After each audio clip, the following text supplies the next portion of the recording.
안녕하십니까 수험생 여러분, 전성하 강사입니다. 우린 지금부터 우편 및 금융상식에 대한 모의고사 문제를 풀어볼 것입니다. 모의고사는 전체적으로 15회로 구성이 되어 있습니다. 제가 강의는 10강으로 진행을 할 예정입니다. 그러다 보니까 딱딱 횟수마다 떨어지고 그런 느낌은 아니겠죠. 그리고 우리가 일단 문제 풀어가는 데 있어서 방점 좀 말씀을 드리고 본 강의로 들어갈게요. 첫 번째는 개정사항을 제가 반영을 해서 강의를 드리도록 하겠습니다. 그러니까 여러분들이 개정사항에 대한 정오표도 올라가 있을 거고 하겠습니다만 제가 개정사항도 언급을 드릴 거고요. 두 번째는 문제와 관련되는 관련 내용도 정리를 해드리겠습니다. 관련 내용도 정리를 하겠습니다. 자, 그리고 세 번째는 이제 우리가 앞부분에 아무래도 앞부분에서 제가 상세 설명을 할 거예요. 15회 중에서 앞부분에서. 그래서 관련 내용을 다 설명하면 뒤에서 중복되는 부분이 있겠죠. 뒤에서 중복되는 부분은 간략히 설명하겠습니다. 제가 그동안에 그 기본 강의나 문제풀이 강의를 통해서 여러분들께서 저한테 많은 좋은 말씀도 주셨고, 그죠? 예, 또 조언도 많이 주시고 지적도 해주셨습니다. 그래서 그 부분들을 다 감안해서 제가 강의를 하겠습니다. 우리 모의고사만 수강한다, 100% 확신한다, 우리 모의고사 가지고 100% 확신한다, 이런 말씀은 못 드리죠, 그죠? 누구든 그런 얘기를 할 수는 없어요. 하지만 제가 적어도 이 모의고사에 나온 지문들이 등장을 했을 때 틀리지 않게는 할 수 있습니다. 아시겠죠? 그래서 여러분들에게 제 나름대로 최선을 다해서 강의를 진행할 테니까 여러분들도 오답 노트 같은 것을 만드시든지 아니면 어떤 키워드에 형광펜 같은 걸 칠해서 또 아니면 화이트로 지우는 분도 계십니다. 그 부분을 아예 화이트 지워서. 그래서 어떻게든 다시 볼 수 있을 때 효과적일 수 있도록 그렇게 해주신다면 나중에 마지막에 대비하실 때 도움이 될 것 같습니다. 바로 문제를 풀어보죠. 안심서포에 대한 설명으로 옳은 것은, 자, 이 안심서포라는 것은 개념을 좀 설명을 드리면 안심이라 말이죠. 안심. 안심이라는 단어가 키워드가 되겠습니다. 그죠? 자, 이것은 보험 안심을 하려면 우리가 보험을 들면 안심이 되잖아요. 그죠? 보험가액, 해당 물건의 보험가액에 대한 배상, 문제가 생겼을 때 그런 보험가액에 대한 배상이 되겠습니다. 여기는 이제 귀금속류 같은 것이 들어가요. 귀금속류 등이 대상인데 보험가액이 키워드고요. 보험가액. 여기서 또 하나 중요한 것은 뭐냐면 물품 등기하고 한번 비교해 보실 필요가 있습니다. 물품 등기. 왜 그러냐면 이 물품 등기도 귀금속이 들어가거든요. 그런데 이것은 뭐가 또 들어가 있냐면 주관적으로 가치가 있다고 생각하는 것도 여기 들어가 있어요. 그래서 주관적으로 가치가 있다고 생각되는 것이 안심소포에 들어가면 안 돼요. 물품 등기에 들어가 있는 거죠. 그죠? 예. 자, 이 물품 등기 같은 경우는 또 통상우편물만 가능하고요. 통상우편물만 가능합니다. 그 다음에 이것이 등기니까 아무래도 기재가 되고 기록이 되겠죠. 제가 기본 강의나 문제풀이 할 때마다 말씀드렸습니다만 이 기재 기록이 되면 효과가 일단 알려줄 수 있어요. 도착 여부 같은 거 알려줄 수 있죠. 그 다음 중요한 게 뭐냐면 손해배상의 대상이 됩니다. 손해배상에. 아시겠죠? 이 손해배상 개념은 아주 중요합니다. 최근에 기출이 되기도 했고요. 그래서 안심소포, 물품 등기 개념 먼저 비교해드렸고, 그럼 이제 마지막에 남은 게 뭐 있어요? 이 세 가지, 항상 세 가지잖아요. 그죠? 통화등기죠. 통화등기. 통화등기라는 건 뭐예요? 돈이죠, 돈. 이 등기라는 것은 똑같아요. 기재에 기록된다는 건 똑같고, 통화라는 것은 바로 돈으로 볼 수 있습니다. 그죠? 자, 통화, 돈을 우편으로 배달해주는 서비스가 되겠습니다. 근데 여기서 조심할 것은 통화는 돈이기 때문에, 이제 물론 국내 통화만 됩니다. 외국 통화 안 되고요. 국내 통화만 되고, 자, 이 돈은 분실했을 때 어떻게 해야 돼요? 전액 배상. 그 금액 전액을 배상해 주는 겁니다. 그래서 그 점에서 차이가 있다는 점 조심하시기 바랍니다. 그럼 하나 빠졌네요. 물품 등기 같은 경우는 이 기재 금액을 배상해 주는 거예요. 기재 금액을 배상해 주는 겁니다. 그러면 안심소포는 보험가액, 통화 등기는 통화 금액 전액, 그 다음에 물품 등기 같은 경우 기재 금액이라는 점. 자, 이렇게 전제를 깔고 문제를 한번 풀어보도록 하겠습니다. 옳은 것은 1번. 안심소포 가액은 15만 원이 아니라 10만 원, 300만 원 이하의 물건의 하나에 취급한다. 자, 그 다음 2번 신고 가액은 발송인이 정하는 가액으로 한다. 됐죠? 예. 그러니까 이것은 보험 가액이기 때문에 발송인이 정하는 겁니다. 그 다음 세 번째, 등기소포안의 내용물은 발송인이 참관하여 반드시 확인해야 되고요. 자, 부패하기 쉬운 냉장 물품은 자, 당일까지 도착이 가능한 지역이 된다. 이 길까지입니다. 이 길까지. 그래서 기본적인 사항에다가 요 지문들 추가하시면 안심소포 지문은 이 정도 하면 다 커버가 될 것 같아요. 제가 지금 필기한 거에다가 여기까지. 그 다음 2번 민원우편에 대한 설명으로 옳지 않은 것은, 자, 민원우편이라는 게 뭐냐면, 민원서류를, 민원우편 좀 정리하면, 민원서류를, 자, 보내주는 거죠. 그죠? 민원서류를 송달해주는 서비스입니다. 그러니까 민원서류와 관련되는, 우편요금에다가 수수료까지 같이 받아요. 송달이니까 수수료가 있어요. 수수료. 이 수수료가 5,000원입니다. 그래서 요런 제도라는 것 전제를 해두시고 1번. 자, 1번 수수료 송금액은 5,000원으로 제한한다. 2번 대부분 민원 서류에 대해서 이용이 가능하다. 아닙니다. 이것은 우정사업본부장이 정하는 서류만 가능하다는 거죠. 그 다음 세 번째, 민원 우편의 송달은 이길 특급에 따라 신속히. 안심서포도 그렇네요. 그죠? 나머지 4번은 등기 형식이다. 이렇게 돼 있으니까 한번 봐두시고 4번은 개념이라고 볼 수가 있겠죠. 그 다음 3번, 우체국에서 시행하는 기타 부가 서비스에 대한 설명으로 옳지 않은 것은 기타 부가 서비스입니다. 1번, 광고 우편 엽서는 지방판과 전국판이 나누어 판매됩니다. 아, 그렇습니다. 이것은 몇 부씩인지 그런 것도 한번 찾아보시고요. 광고 우편 엽서, 광고를 실어주는 엽서다 이 말이겠죠. 두 번째, 고객 맞춤형 엽서는 고객이 원하는 거를 맞춤형이죠. 그죠? 그래서 인쇄하여 발송까지. 키워드가 인쇄하여 발송까지입니다. 그 다음 세 번째, 인터넷 우편은 일반 통상과 등기 통상 두 가지가 있으며 국제 우편물과 소표까지 가능하다? 아닙니다. 이것은 국제 우편물과 소포는 인터넷 우편인데 그죠? 국제 우편물과 소포까지 할 수는 없겠죠. 자, 축하 카드는 뭐 이런 것도 가능하다. 됐습니다. 그 다음에 4번, 기억리을에 들어갈 숫자. 자, 이자 소득세 기억 바르게 연결된 것. 그 다음에 뭐 이렇게 쭉 봐있는데 디귿 보시면 농특세만 지금 바로 돼 있네. 그죠? 자, 보통 우리가 15.4%라고 돼 있습니다. 그죠? 그러니까 14%에다 1.4%. 지방소득세 같은 경우 항상 여기 10%잖아요. 그죠? 이렇게 계산하시면 되겠죠? 그럼 나머지 0.5%가 되겠습니다. 그 다음 5번입니다. 우편물 배달의 흐름도. 자, 배달 흐름도 보시면 우편 집중국이 있고 중간에 배달 순로 구분, 그 다음에 수취인 이렇게 돼 있죠. 자, 거기 보시면 기억에는 뭐가 들어갈까요? 이제 도착이죠. 이쪽으로 보내는 건 도착이죠. 그죠? 그 다음에 뒤에서 뭐가 들어가요? 수취인이니까 배달입니다. 배달. 그렇죠? 그럼 니은은 뭐가 돼요? 도착한 거에 반대로 가니까 반송이 되겠죠. 반송. 그 다음 리을은요? 귀국이 되겠습니다. 우편 집중국으로 들어온다 이런 개념이 될 겁니다. 자, 그 다음에 6번 우편요금 별납 우편물. 자, 우편요금 별납 우편물. 요금 납부와 관련해서는 별납 우편물과 후납 우편물이 있겠죠. 물론 처음 보낼 때 우편 요금 내는 건 당연합니다. 그런데 좀 특이한 서비스 같은 것이 그런 것이 있다 이 말이죠. 자, 그럼 왜 별납을 할까요? 별납을 하는 이유는 별도 납부의 약자입니다. 별도 납부의 약자인데 한 번에 다량으로 보내기 때문에 그렇다는 거죠. 다량. 그러면 얼마나 다량인지를 알아야 되겠죠. 통상 우편물과 소포로 나눠서 통상과 소포로 나눴을 때 전부 다 10통이죠. 10통. 그렇죠? 10통 이상입니다. 그 다음에 여기서 포인트는 뭐냐면 별납이죠. 별납. 별도 납부니까 별도 납부를 표시하는 거예요. 별도 납부 표시. 별도 납부를 표시하면 이제 문제는 뭐냐면 중요한 게 여기 있죠. 소인과 관련되는 게 있습니다. 소인. 이때 소인을 생략한다는 거죠. 소인. 도장을 생략할 수 있습니다. 생략하는 겁니다. 그래서 이것이 바로 여기에 해당하는 거죠. 물론 이것은 우정청장이 지정한 우체국에서만 가능하죠. 후납 같은 건 이런 겁니다. 담보를 제공하고 나서 1개월간 거래량을 다음 달 20일에 한 번에 결제하는 거죠. 이 후납 같은 경우는 100통 이상입니다. 100통.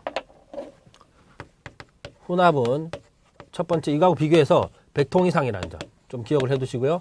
그 다음에 한 달간 거래량을 다음 달 20일에 결제하면 되겠습니다. 물론 담보가 있어야 되겠죠. 자, 이런 걸 전제로 하고 문제 한번 풀어보겠습니다.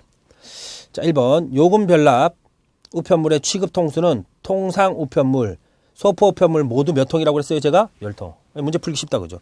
두 번째, 우편물의 종류 및 무게 등이 같고 동일인이 한 번에 발송하는 우편물을 말하죠. 그 다음에 세 번째, 우편물의 요금을 우편물을 발송할 때 납부하지 않고 1개월간 이용한 다음 납부한다. 이게 뭐예요? 후납 우편물이죠. 후납 우편물. 그 다음 네 번째, 우편물을 발송할 우체국이나 배달할 우체국을 이용 우체국을 한다? 아니죠. 여기서 우정청장이 지정하는 우체국이 대상이 되는 거죠. 네, 조심하셔야 됩니다. 7번입니다. 우체국 전자우편. 자, 이 우체국 전자우편을 통해서 계약 내용 증명이나 계약 등기도 가능하다라고 되어 있는데, 자, 내용 증명을 한번 보시죠. 내용 증명. 내용 증명이라는 것은 내용을 증명한다 이 말이에요. 정확하게 한다면 내용과 거기에 대해서 발송한 사실을 증명하는 거죠. 그럼 뭐는 빠져 있어요? 네, 중요합니다. 도달은 들어가 있지 않습니다. 도달은. 주로 이게 지급 명령 같은 소송상의 목적으로 이용하는 거죠. 그죠? 도달을 증명하는 건 아니라는 거죠. 예, 이게 꼭 기억을 하시기 바랍니다. 그러니까 이 도달을 증명하려면 뭘 이용해야 돼요? 배달 증명이라는 게 있죠. 배달 증명. 아시겠죠? 이 차이를 좀 기억하시고 한 통의 내용이 들어가야 됩니다. 한 가지의 내용이 들어가야 되죠. 그러니까 두 통 이상의 내용이 들어가면 안 되죠. 원본, 한 통, 등본, 두 통. 이렇게 되겠죠. 이렇게 하면 이제 내용 증명은 다 정리가 된 거예요. 그 다음 2번. 전자우편물의 인쇄, 봉합 및 배달 등 취급 조건에 관해서는 자, 우정사업본부장이 정하는 겁니다. 됐죠? 보통 이제 미래창조과학부 장관이 정하는 것이 돈과 관련되는 것이다. 제가 그렇게 말씀을 드립니다. 세 번째, 종류로는 봉함식, 접착식, 그림식이 있다. 그 다음에 뭐 4번은 한번 참조해 보시면 되겠습니다. 자, 그 다음 나오는 것이 8번이네요. 국제통상우편물 중 신속하고 간편하게, 키워드가 여기네요. 신속하고 간편하게 검사를 받을 수 있도록 포장돼야 하는 우편물은 무엇인가? 자, 이 정답은 인쇄물인데, 자, 이 국제통상우편물을, 국제우편물을 한번 분류 한번 해볼까요? 네, 국제우편물. 지금 지문 문제는 국제통상우편물입니다. 국제통상우편물인데, 국제우편물로 해서 한번 해보죠. 제가 말씀을 드렸던 것처럼, 앞부분 아무래도 내용 설명이 들어가야 됩니다. 처음 나오는 것들이니까. 그래서 좀 시간이 걸리고, 뒤에 가면서 이제 생략도 되긴 될 겁니다. 그러니까 앞부분 들으실 때 여러분들께서 필기랄지 내용에 대한 숙지가 잘 되어 있으셔야 됩니다. 먼저 나오는 것이 통상우편물이죠. 국제통상우편물. 이렇게 보시면 되겠죠. 자, 여기는 LC와 AO가 있습니다. LC, AO. 자, 이것은 LC 같은 경우는 레터, L이니까 그죠? 레터. 그 다음에 포스트카드, 엽서 같은 거죠. 레터, 포스트카드. 여기 중요한 게 뭐냐면 항공서간이 들어갑니다. 항공서간. 항공서간 같은 경우가 개념을 좀 조심하셔야 되고요. 자, 좀 나중에 또 한번 설명드리겠습니다. AO 같은 경우는 인쇄물, 소형 포장물 같은 경우죠. 그러니까 여기에 들어가지 않은 기타 등등입니다. 그죠? 기타 등등이 다 AO에 해당하겠습니다. 됐죠? 그 다음 나오는 게 뭐예요? 소포죠. 소포. 항상 제가 강조하면서 말씀드리는데 소형 포장물과 소포는 구분하셔야 됩니다. 그죠? 예. 자, 소포와 관련해서 뭐 특별한 건 없고요. 그 다음에 K패킷이라는 거죠. 이건 나올 가능성이 있습니다. K패킷은 나올 가능성이 있는데 K패킷이니까 우리나라에서 만들었죠. 우리나라에서 만든 거고, 두 번째 무게가요 2kg예요. 2kg. 요건 좀 조심하셔야 됩니다. 그 다음 나오는 게 국제특급이죠. 그죠? 국제특급. EMS라는 거죠. 국제특급. 우리가 흔히 EMS라고 부르는 건데, EMS는 서류가 있고, 이 뒤에가 문제 또 나옵니다. 서류가 있고 비서류가 있어요. 자, 이 서류와 비서류의 차이가 아주 중요합니다. 이거 꼭 기억하셔야 됩니다. 자, 이거는 세관 검사를 할 필요가 없어요. 서류 같은 경우는 세관 검사가 생략이 됩니다. 그럼 비서류는요, 세관 검사를 해야 되겠죠. 무슨 말인지 아시겠죠? 세관 검사라는 게 세금하고 관련돼 있잖아요. 그러니까 물품이 들어오는 걸 막기 위해서, 세금 안 내고 들어오는 걸 막기 위해서 비서류 같은 건 세관 검사를 거친다는 거죠. 그래서 서류 같은 거에는 우리가 보면 운송장이 뭐로 시작합니까? EE로 시작하죠. 반면에 비서류는 EM으로 시작하는 거죠. 자, 여기 관련해서 간편하게 검사를 받을 수 있도록 하는 것이 바로 인쇄물에 해당하는 겁니다. 자, 9번. 국제통상우편물 중 우편자료. 우편자료는 어디에 속하는 거냐면 AO에 속하는 거예요. 제가 여기 기타 등등이라고 그랬죠. 여기에 우편자료가 있습니다. 우편자료. 배그라고 하는 거죠. 이 자료가 영어로 표기되는 걸 보시면 배그라고 표현이 됩니다. 여기죠. 주소를 좀 잘 기억할 필요가 있죠. 얘가 어디에 있는지. 자, 여기 한번 보죠. 1번 동일인이 동일 수취인에게 한꺼번에 다량의 인쇄물을 한 개 또는 그 이상의 우편 자료를 통해서 발송한다. 즉 다량이니까 자료 백에다 넣어서 발송하겠죠. 그죠? 그 다음에 2번 우편 자료 제한 중량은 10에서 30kg. 아주 중요합니다. 우편 자료 제한 중량은 10에서 30kg고요. 자, 우편 자료에 담긴 인쇄물의 각 묶음에도 수취인의 주소를 표시합니다. 이 우편 자료에서 포인트 뭐냐면 택입니다. 택. 이 꼬리표 같은 건데 우편 자료 전체에도 붙이고 안에 내용물에도 붙이죠. 이 택을 다 붙여야 됩니다. 주소도 마찬가지죠. 그 다음 중요한 게 네 번째네요. 통관 회부료로 4,000원입니다. 4,000원. 그 점을 조심하시고요. 그 다음에 10번째 국제반신우표권입니다. 자, 이 국제반신우표권 같은 경우는 좀 조심하셔야 됩니다. 이거는 종류가 크게 보면 이 유사한 것들이 세 가지가 있어요. IBRD와 여러분 다 아시죠? 그죠? IBRD EMS. 그죠? 그 다음 반신우표권이라는 게 있어요. 반신우표권. 이 반신우표권은 방송용 우표권. 이거 국제간의 우편물에서, 국제간의 우편에서 반송용 우표를 보관하는 거. 반송우표. 반송우표를 보내면 그걸 가지고 붙여서 다시 보내면 되는 겁니다. 반면에 EMS는요, 반품용과 관련돼 있어요. 반품, 다 비슷하죠. 그죠? 반품용. 반품용이에요. 그죠? 반품용. 그러니까, 자, 여기는 반품 라벨을 보내줍니다. 반품 라벨. 물건을 파는 사람이, 우리가 예를 들면 해외에 있는 사람이 우리나라 인터넷을 통해서 물건을 샀어요. 그 물건을 살 때 보내는 과정에서 반품 라벨을 붙여줘요. 라벨도 같이 동봉해줘요. 그럼 라벨을 붙여서 보내면 수취인이 돈 안 낸다 이 말이죠. 지금 이건 전부 다 수취인이 돈 안 내는 거예요. 문제는 뭐냐면 수취인 요금 부담이라고 되어 있는 IBRD입니다. 수취인 요금 부담의 개념을 좀 잘 기억하실 필요가 있죠. 이것은 이런 거죠. 발송인이고 수취인이 있을 때 얘가 요금을 부담한다는 게 아니라 용어는 얘가 이렇게 다시 보내는 거예요. 다시 보내는 거를 본다면 얘가 재발송인이죠. 얘는 재수취인에 해당합니다. 얘가 부담한다는 거죠. 그래서 어떻게 본다면 이 수취인 요금 부담은 앞에 제자를 좀 넣어주시는 게 좋습니다. 여기 그리고 EMS 같은 경우는 요거는 지금 현재 일본만 가능하죠. 일본만. 이런 세 가지를 비교를 해 두시는 게 필요합니다. 자, 1번 보시면 국제 반신우표권은 우리나라에서 한 매당 1,450원에 판매된다. 요거는 좀 기억을 해 두시고요. 두 번째, 반신권은 할인 판매가 되지 않습니다. 이미 혜택이 부여되어 있는 상품이기 때문에 그렇죠. 그 다음 세 번째, 한 사람이 하루에 20매입니다. 20매. 초과 구급 시에 별도 신청서를 작성해야 된다. 그러니까 이건 지문에 20매 이상을 구매할 수 없다라고 하면 틀리죠. 신청서를 작성해야 된다는 거죠. 네 번째, 우리나라에서, 이거는 국제간이라고 그랬습니다. 우리나라에서 판매된 걸 가지고 우리나라에서 교환할 수는 없습니다. 그 다음 11번째, 단기 금융시장이죠. 자, 이 금융시장 종류, 분류라고 그럴까요? 한번 보죠.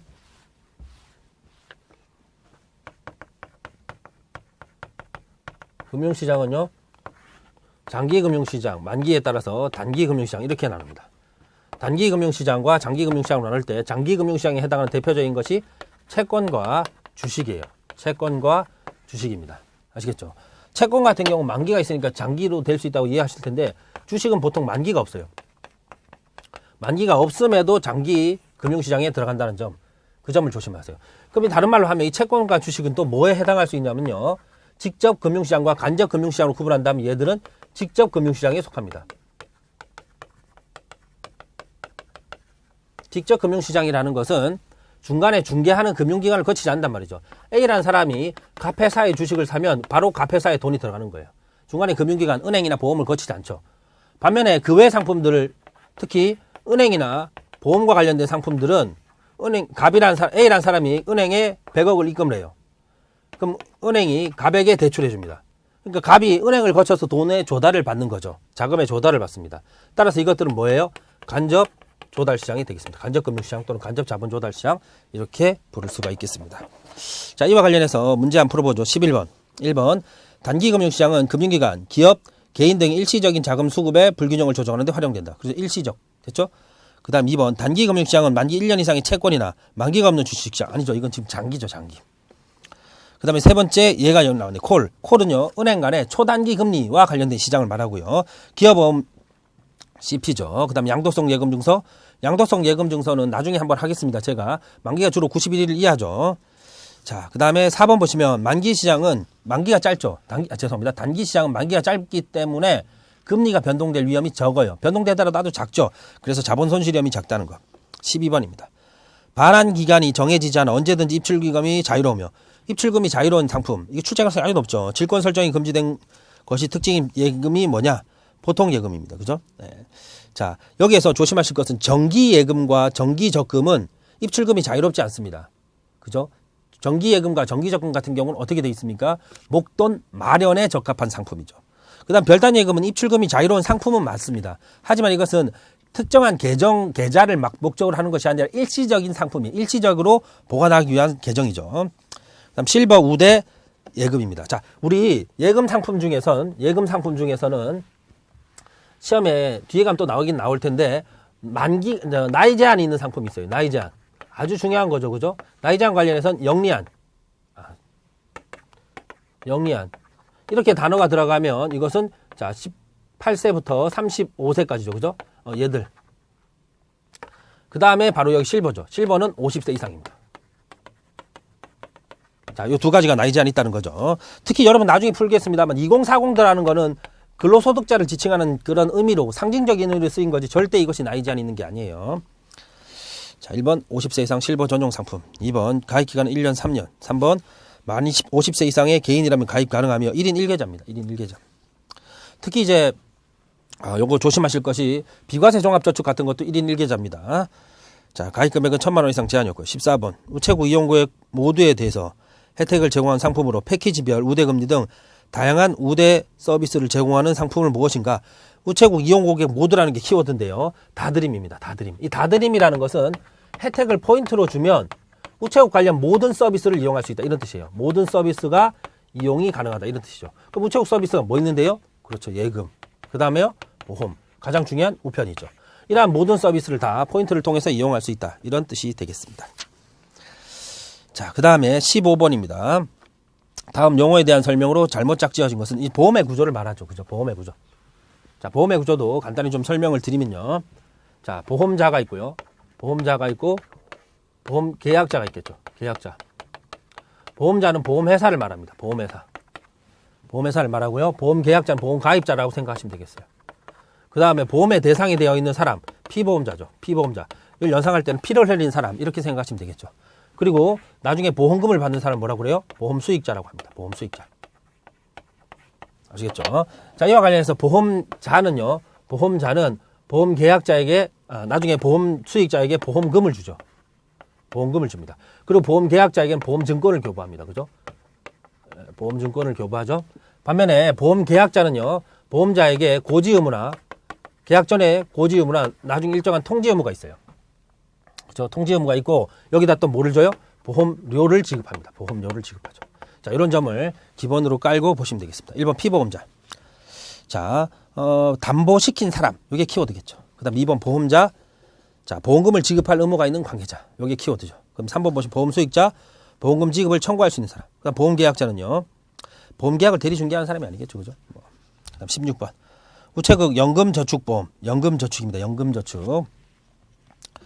자, 1번 시중금리가 하락하더라도 최저 1.5%의 금리가 보장되기 때문에 고수익 가능하고, 두 번째, 자, 개인에게 맞게 연금지급 형태를 만들면 되고, 세 번째, 세제 혜택을 통해서 세테크 기회 제공하고, 네 번째, 연금저축보험은 배당 상품. 이거 뒤에 가서 제가 연금저축보험입니다. 이거 연금저축보험은 다시 한번 설명을 드리겠습니다.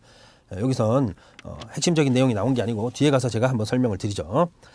그 다음에 17번 다음 중 국가의 약호가 잘못된 게 뭐이냐 관련해서 쭉 보시면 독일이 지금 잘못된 겁니다. 이거 뭐 이런 거는 특별히 제가 어려운 게 없으니까 여러분이 해설을 참조해도 되겠고, 마지막 18번입니다. 보험자의 보험료 반환 의무입니다. 보험자의 보험료 반환이에요.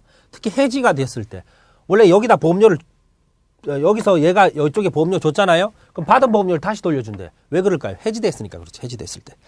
자, 또 아니면 보험계약이 무효가 됐을 때. 그래서 보험계약의 전일부가 무효인 경우에 또 해지됐을 때도 마찬가지입니다.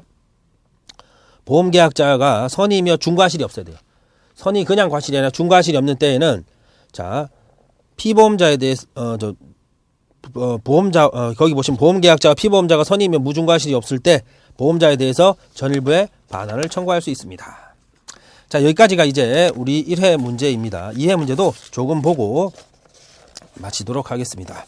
자, 2회로 한번 넘어가죠. 자, 2회 보겠습니다. 2회 1번 보시면 만국 우편연합의 화폐 단위. 이 만국 우편연합도 뒤에 가서 하겠습니다. APP와 구별하실 점이 있죠. 그래서 만국 우편연합도 아주 중요한데, 자, 우편연합의 화폐 단위는 SDR, 특별 인출권 뭐 이렇게 생각하셔도 되고요. 어쨌든 이런 용어는 유사한 용어가 많이 있습니다. 근데 SDR이 어쨌든 용어라는 것. 그 다음에 두 번째, 선택적 우편 영무의 대상이 아닌 것은, 여러분들이 쉽게 이해할 수 있는 뭐 만국우편연합 이런 것들은 제가 굳이 강조를 하면서 오래 설명할 필요가 없겠죠. 제가 강의를 하다 보면 막판에 막 급해서 막 넘어가는 경우도 있거든요. 제가 이 굳이 우편 및 금융상식 아니고 다른 쪽에서도요. 그러다 보니까 제가 여러분이 할 수 있는 것은 맡겨드리고, 만약에 그 부분에 질문 있으면 언제든 질문을 주시면 되는 거죠. 자, 우편 서비스 중에 보편적 서비스와 선택적 서비스입니다. 이 보편적 서비스는 반드시 제공해야 되는 의무죠. 그죠? 선택적 서비스는 임의적인 겁니다. 그죠? 임의적. 의무가 아니라는 거죠. 그럼 보편적 서비스는요, 조심할 게 뭐냐면, 자, 통상우편물과 소표로 나눴을 때, 통상우편물과 소표로 나눴을 때 전부 다 뭐 2kg 이하죠. 2kg, 20kg 이하죠. 2kg, 20kg 이하입니다. 이게 중요하죠. 이하. 아주 중요합니다. 2kg, 20kg 이하죠. 여기는요, 초과입니다. 초과. 2kg, 20kg 초과죠. 첫 번째. 그 다음에 다른 것과 복합적인 거, 뭔가 특이한 거, 이런 것들은 선택적 서비스에 들어가는 겁니다. 아시겠죠? 그래서 자, 한번 보시면 선택적이니까 1번 2kg 초과, 3번 20kg 초과, 4번 20kg 초과. 맞죠? 그런데 2번은 20kg 이하네요. 문제를 풀 때 여러분도 다 눈치를 채셨겠습니다만 다 초과인데 2번 이하라고 돼 있으니까 찍더라도 설령 찍더라도 그걸 하시면 되겠죠. 그다음 세 번째, 물품 등기의 신고 가액은 누가 결정하는 가격으로 하는가. 이거는 이제 앞에서 한번 나왔죠. 이제 여러분들이 머릿속에서 굴리실 줄 아셔야 됩니다. 지금은 복습이 안 돼 있으니까 오늘 했던 거니까 그죠. 당장 안 돼 있습니다만. 자, 우리가 세 가지가 있었습니다. 통화 등기, 물품 등기, 안심 서포가 있었죠. 물품 등기는 자, 거기 나오는 것처럼 발송인이 정한 가격으로 그리고 기재 가격으로 배상해 주는 거예요. 통화 등기는요, 그 전액, 그죠? 통화 전액이죠. 안심 서포는요, 보험 가액이죠. 세 가지를 비교할 줄 아셔야겠습니다. 그 다음에 4번입니다. 우편 운송 등의 조력자에 대한 보수와 우편 운송원 등의 통행으로 인한 피해에 대한 손실보상. 자, 여기까지만 하고 이 손실보상과 손해배상은 아주 중요합니다. 나중에 또 자세히 보기로 하겠습니다만 그 비교만 좀 해보고 기본 개념 비교만 좀 하고 나중에 제가 다음 시간부터 또 5번 이하 문제를 풀도록 하겠습니다. 손실보상은 적법한 행위를 전제하는 거예요. 고의과실이 없는 적법한 행위. 그 적법한 행위. 반면에 손해배상은 위법하고 고의과실이 있는 행위를 합니다. 특히 우편 업무와 관련해서 보호규정도 있죠. 보호규정에 해당하는 경우가 바로 이 손실보상입니다. 보호규정에 해당하는 거. 지금 우리 문제 지문에서 나온 것들이죠. 이런 것들이 바로 손실보상의 개념입니다. 이건 안날로부터 1년이죠. 그죠? 안날로부터 1년이에요. 자, 요 정도를 전제로 해서 한번 보도록 하겠습니다. 자, 거기 보시면, 자, 손실보상을 청구하고자 하는 청구서를 누구한테 줍니까? 아, 관할 지방 우정청장에게 주는 겁니다. 됐죠? 그 다음에 이제 5번 여기까지만 한번 해볼게요. 고층 건물 내 우편 수취한 미설치로 보관 교부할 때 언제까지 이 수취 요령 등을 통지해야 됩니까? 실시일 전 5일까지입니다. 됐죠? 여기 6번 문제가 이제 또 우리가 배상 문제거든요. 자, 제가 뒤에 가서 배상은 설명을 드리도록 하겠습니다. 고생하셨고요. 또 다음 시간에 뵙겠습니다. 감사합니다.